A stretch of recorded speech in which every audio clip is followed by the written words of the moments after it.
Hey, welcome to this tutorial for, well, mainly Mike, but for anyone who wishes to learn about simple clipping masks and layer functions.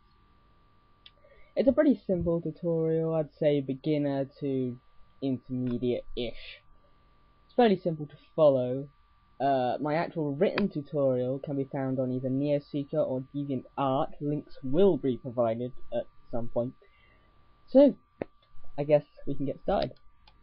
Okay, so start off with a canvas of 400 pixels wide by 120 pixels in length.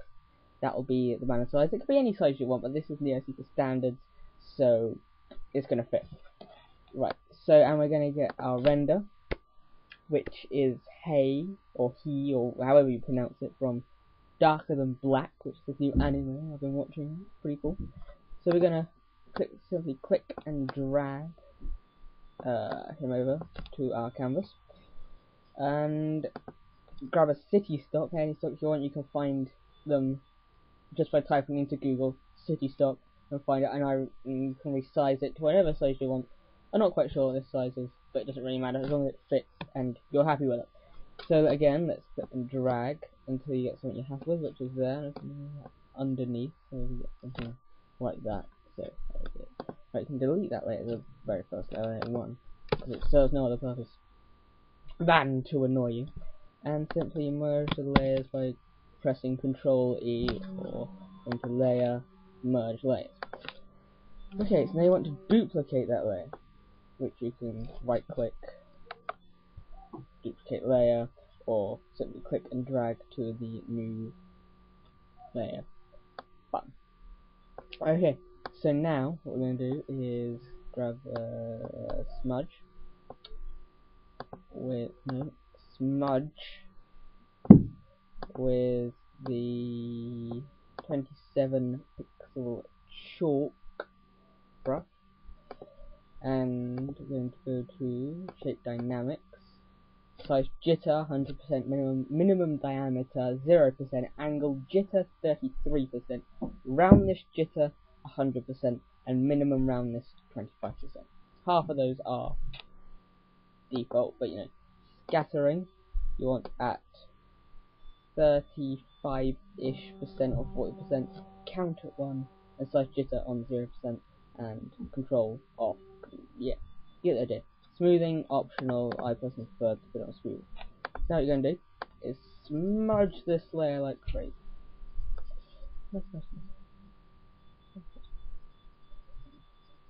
Oh, I do love smudge.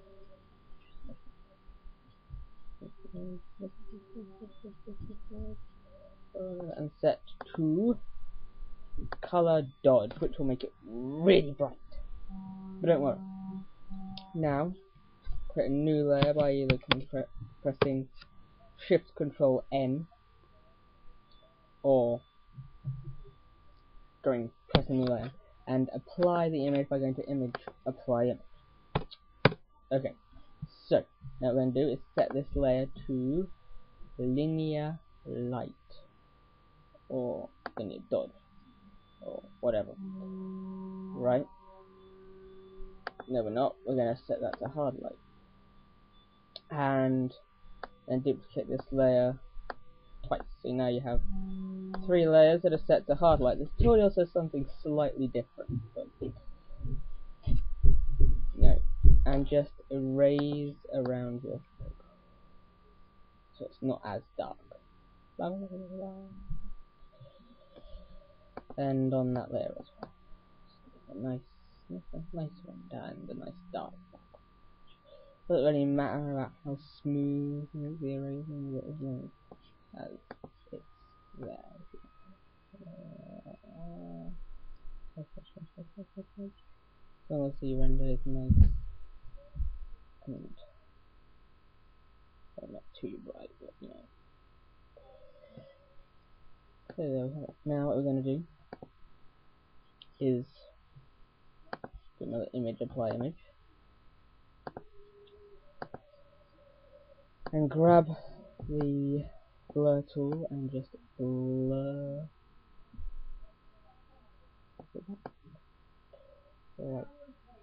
So now this, I this will produce a similar effect to the written tutorial, because I'm just going by memory and not actually following the same tutorial, but it produces more of a similar effect to what we want. Okay, so that's all done. Right now what we're going to do is create something like a clipping mask. Well, it is a clipping mask. If you don't have to do it, follow the steps I'm about to take, but bearing in mind this method is only available from CS2 and above. I'm using CS3, but it can be used in CS2. All this can be used in CS2. Okay, and if you know how to use if you now do clipping mask for Photoshop 7.0, then you can still follow this tutorial because all the same stuff is kind of there, except scattering. But yeah. Right, okay, so we're going to create a new layer. Grab a brush.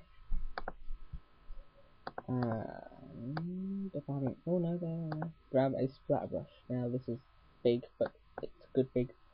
And what we're going to do now is just simply do that.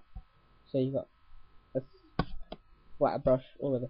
But now what we're going to do is hide the layer, create a new layer, go to image, apply image again, and then unhide that splatter layer, and go to layer, making sure that layer 7 or whatever it's called, the applied image, is still selected.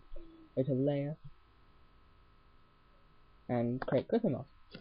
Now as you can see, nothing has happened yet except a little layer dialog box move a little, just slightly. What I'm going to do is grab the move tool, or whatever you want to call it, and just simply drag it a little that way. So we create a nice little clip. Now as you can see, there's little black bits here which can be erased by clicking the splatter brush layer and just now erase whatever you think looks bad, mainly ones over the render. Can't be too. Right. Now this step is optional, but you can then just go again, create a new layer, and go to image, apply image, and go to and go to filter, sharpen, sharpen. Plus step is totally optional, you don't have to do it if you don't want to. Okay, but I kinda like the effect it produces. Now what I'm going to create a new file that is 3 by 3 pixels, and we're going to magnify that so we can actually see the canvas like so. Now with black selected and the pencil tool selected, make a diagonal line going from the bottom left to the top right, and then go to edit, define pattern, then press OK. Now what we want to do, you don't have to save it by the way, but yeah, now what we're going to do is press Control A, go to edit, fill, and fill with that pattern you just made. Looks a bit shit, but then we're going to reduce the opacity to 20% so they're bare, just visible. Grab a soft brush, preferably around 19 pixels, 19 to 30, 13 to 19 pixels, and just randomly erase.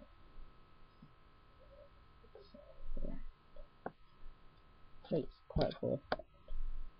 Try and get it away from the head or main focal, because that makes it look kind of dodgy. Okay, so now it's practically done. What you got to do now is add a border and some text, and you're basically done. Hope you learned something from this. If not, then don't blame me. But I might make more videos in the future, I might not, it all depends. So until next time, possibly, ciao.